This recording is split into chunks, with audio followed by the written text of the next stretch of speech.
It's beyond belief. Not just that a child who'd lain cold for years could come back to us, but through such extraordinary circumstances. After so long in the curse's thrall, he could not even open his eyes. He may as well have been a corpse. But all this time, he had been on his own journey. It was the boy's dearest wish. He spoke of a fantasy of traveling the world, meeting its people, seeing its truths. And without him even knowing, magic made it real. He is a child of Elden blood and Elden legacy. All these years he spent in the village, he has rested near the secret of true magic. Perhaps this is how it came to be. His was a fantasy surpassing fantasy. It became more than a dream, but a self-possessed force acting of its own volition. And now, reunited, Prince and fantasy live anew. Yeah, this clears it up. I was a little, like, as they were explaining it, I was like, alright, clearly the angle you're going with is that the Elda, I think as soon as Gallica said said something about you were friends or something, and like that one dialogue option, I was like, alright, you're probably going for some angle where like the Elda is like gonna become the prince or something. Like, I think explaining it, I was a little lost. I was like, alright, basically you're telling me that the Elda, the bottom line is you're telling me the Elda's the prince, but like how exactly? I was a little confused trying to piece it all together, but like I think now this kind of sums it up and I kind of get the gist of it, basically. Journey to discover and reclaim the self in all senses. No wonder he set off the custom igniter in the Royal Gauntlet Runner. It was the Crown Prince himself. Even having it all explained like this, it feels like nothing short of a miracle. It almost feels like plot convenience in a way. I can only guess that fate had a hand in it. Fate and plot convenience are basically synonyms. That's right. I remember, I heard a voice. Guide him, it said. Yeah, it's also really unfortunate that your whole purpose is to guide. Unless they're gonna give you something here. What's this all of a sudden? If you can't remember anything from before our journey, then we probably met after you'd only just... happened, right? I mean, obviously, hello? I shouldn't have known you then. But for some reason, I was convinced that we'd always been together. I thought we both received the order to save the prince, too. Ever since the moment I heard that weird voice guiding me. A voice? Lady Gruaday mentioned a revelation. Hold on, are we still being mystic and metaphorical, or was there an actual guide involved? I think I also see where the game's name comes from, especially with Juna saying metaphorical here. I know someone was guiding me. I just don't know who. So a disembodied voice. Hang on. Come to think of it, that sounds a bit familiar for me too. Hey, who do you think the voice belongs to? Any idea? I cannot even hazard a guess. Am I supposed to, like, have an idea? I have a faint idea, but I'm not entirely sure. Come to think of it, this place, the light coming in, they seem familiar.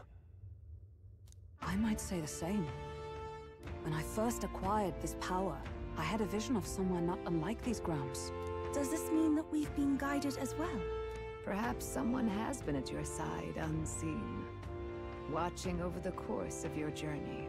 I imagine all this comes as a great shock for you as well. But here you are, back in your rightful place. You have come to the end of your arduous journey and found new life. It is a life well won, grasped with your own two hands.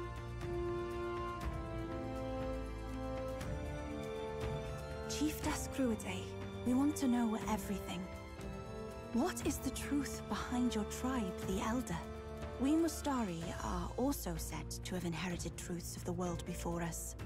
histories hushed by sanctism. But this village, it is something altogether different. I myself feel a strange familiarity here. A lost haven underground, yet letting of the sky's light. Please, tell us, what is the Elder tribe? To know what we are, you must first know our history. Come to the altar room past the door. I'll wait for you there.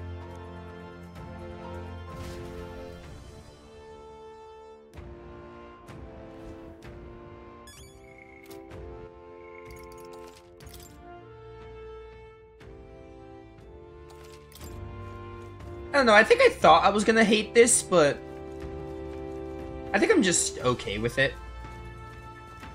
Like, I don't love it, but I also don't really hate it either. I don't think it really changes my opinion on, like, the story at large or anything, because, like, you know, the Elda, like, he voices dialogue options, but he's basically just, like, he's essentially a silent protagonist, but just speaks his own dialogue options. So I don't really think it like, affects the story, or, like, my thoughts on the story in any way, at the end of the day. Which is kind of the same thing about the Luis and Rella thing. Once you're done with them, you're kind of just done with them, even though that's still my least favorite part of the story, hands down. Like, it's not even close.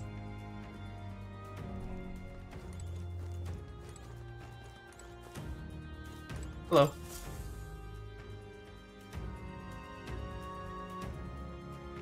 Does this depict the Elder tribe? Elda comes from an ancient word, meaning only the old ones. It was an alias given by our ancestors to outsiders who visited the village in the distant past. As for our original name, you know it well by now. We were humans. The human tribe. So Luis's words... There is no human tribe. Tribes, as we know them today, did not exist then. We were all one people. Humankind. I think this Elda humankind twist is actually really cool. I actually like that twist a lot. A world united. But wait. The ruins on Virga Island. There's nothing left of the civilization today. Was it destroyed? Why? How? A war. One that all but destroyed the world past. But its destruction was born of the discovery of Magla. Or as you call it today, magic. Do you wonder what they battled over? Without the divided tribes, what could they have disagreed on? They were racked by division. Over the abstract, undefinable idea of rightness. They tried to destroy something invisible, and destroyed only themselves. And any idea of absolute rightness is born of fear. That fear flooded the world, and gave way to war. And their age of prosperity came to be called the world before. The people we now call tribes were either born of artificial division for the sake of the war effort, or natural adaptation to survive the hellscape after. Humanity was torn apart by fear and anxiety, giving rise to the tribes as we know them. Unbelievable. We've met plenty of people caught up in pointless conflicts. Given the choice, I know they'd rather live in a world without tribal division. And yet the truth is, that world's already fallen apart. More than that, it's how we all got here. Such drastic physical changes would normally have taken eons to effect. Accelerated by Magla, however, it was only a matter of a scant few centuries. You understand now, yes? We, the Elda, are the survivors of the old world. Our ancestors fled the flames of war and thus escaped the ensuing divisions. That means the prince. That is to say, I am a scion of both the old world and the new. It beggars belief. It is nothing short of astounding. But then, Why do we know these monsters as humans? By the war's end, both sides were consumed by fear. Their magical assaults escalated with each retaliation, until it was beyond all control. Our world became a hell. Rampant magla distorts the body and mind. By now, I'm sure you know that better than you ever wished to. Humans are what remains of that branch of humankind that succumbed to melancholia. Broken, horrifying testaments to their own mistakes in the war of magic. Some persist, breed, and multiply as any beast does. Others live centuries of agony before their lives burn out. Even we do not know the full scope of their nature. Regardless, when the 8 tribes settled in this land, our claim to the human legacy was forgotten. To the people, the name only meant slavering, insane monsters. Hold up, wait, there's 9 tribes, right? Elda counts 9? Oh, Truth of the Elda tribe has its own section. 1, 2, 3, 4, 5. No, 5, 6, 7, 8. Yeah, there's 8 tribes counting the Elda. Yeah, the Elda human thing is actually a really cool twist. Because, like, throughout the whole game, it's like, oh, they talked about the tribes, they made such a big deal about it, and then, like, oh, Elda is, like, this hated tribe, I wonder why. And also, like, it's the 9th tribe, so you, like, you wonder if there's more about it than meets the eye, and it's all this, which is pretty neat. Therefore, we took on an alias instead. The same one by which we are known today. The Elda. So, the old world couldn't control its magic, and... Wait. How does the Sanctus Church fit in? Somehow. All this revisionist history to spread their magic igniters. Indeed, what are magic igniters to you? Tools for the Church to shackle the people, perhaps? Or weapons that hide magic's true potential?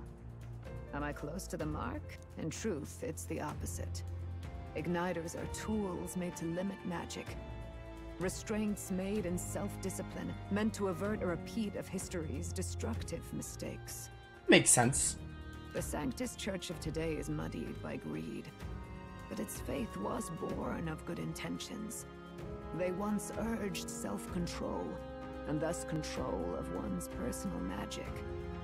At times, they preached we must close our eyes to the truth when it would only lead us to ruin. By this benign tenet, history was obscured, and the Elda denounced. I had no idea. There's a grim irony in that. His Majesty only hid his son's ancestry to protect him. Yet in the end, that meant Forden could attack the village under any pretext he liked, his motives concealed. With all that said, you have now reclaimed your true form. The friends that stand with you are of different tribes and ideologies, but of one mind. As you are now, you may walk the path of the rightful king. The path of a modern world, where the tribes walk as individuals, yet with mutual respect and cooperation. The sovereign's power, thou king to be, entrusted with the will of the people. To bear their hopes is to be their rock in the storm, and to face anxiety in their names. Are we going to learn who this mysterious voice is, or is it just going to be mysterious voice for the whole game?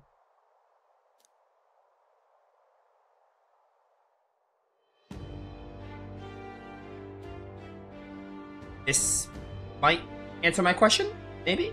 Yet, anxiety itself is not something to blindly reject or desperately cast away. It begins with a simple thing, acknowledging its existence. Accept thy weakness, walk forward alongside it, and thou wilt grow strong and true in its company. There is weakness in people. I'm sure there are many who would say that helping anyone in need is nothing but a fantasy. And besides... But realistic or not, I refuse to accept Luis's methods as the alternative. The weak and those who dissent don't deserve to die out, as though that's the natural order.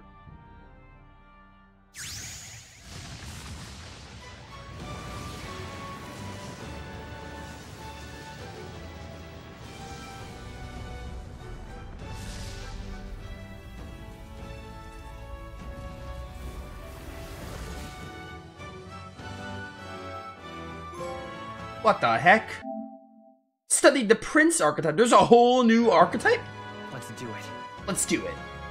If no one understands me right away, I accept that. There will still be meeting and showing them my convictions in the fight to come. That is my mission. That's it. I've made up my mind.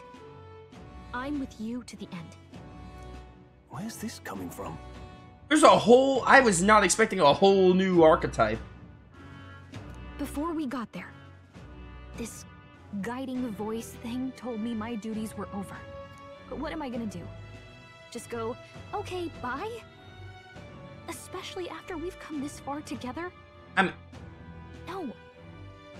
I'm going to face Luis with you. Even if it is scary. I mean, Gallica, you could. No one would care. I don't hate Gallica, but I also don't love her. Like, she guided us. Her job is done. Even you've got to cope with anxiety, eh?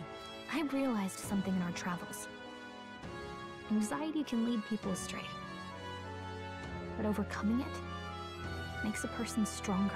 There's always anxiety in the unknown. I know what it's like to be afraid of something I don't understand. That's why I think it's my duty to help people face and connect with their anxiety. Is that okay? From now on, it's not about orders. I'm with you because I want to be. Well, you probably wouldn't take no for an answer. I'll be counting on you as always. Same here. Stick close to me, okay? Is this gonna be your rank 8? Nah, they wouldn't do that. I was starting to think it might be. Well, we're past the worst of it. But the problem remains. Luis's dark magic. We've seen it turn the boy into a monster. And no doubt he can do it again. A forbidden spell, turning sane mortals into the fearsome human monsters.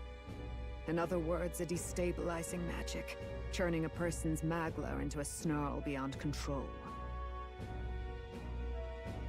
This man named Luis, he may have his own past in this ancient sanctum.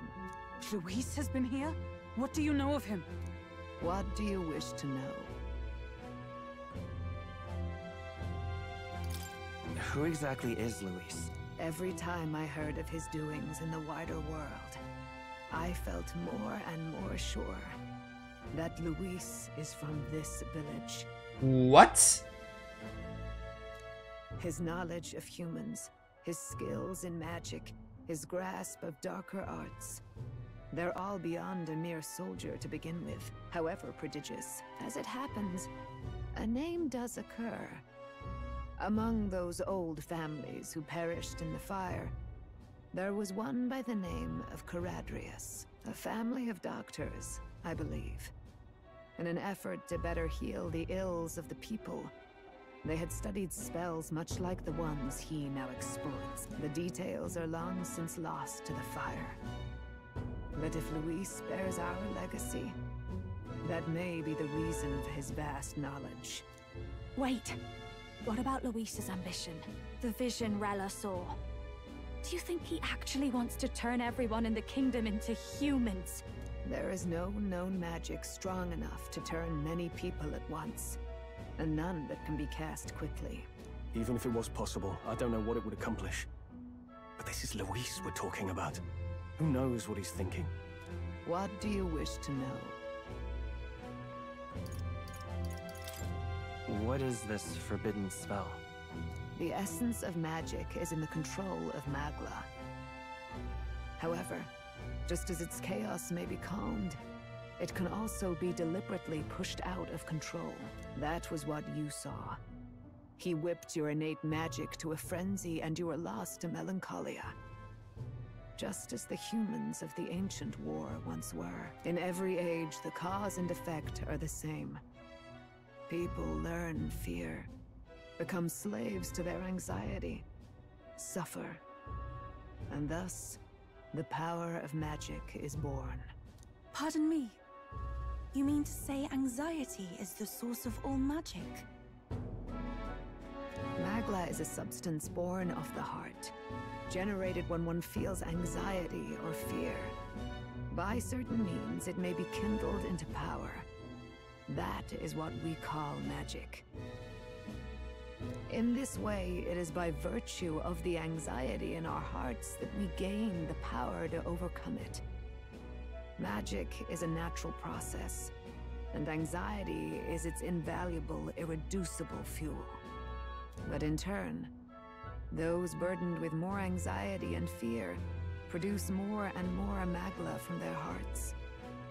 Without the willpower to face your fear, the Magla overflows. Uncontrollable by magic, it can give rise to strange and terrible happenings as it manifests, with the world embroiled in chaos. These outbursts of swollen magic may be happening all across our kingdom. 'Tis the answer to everything.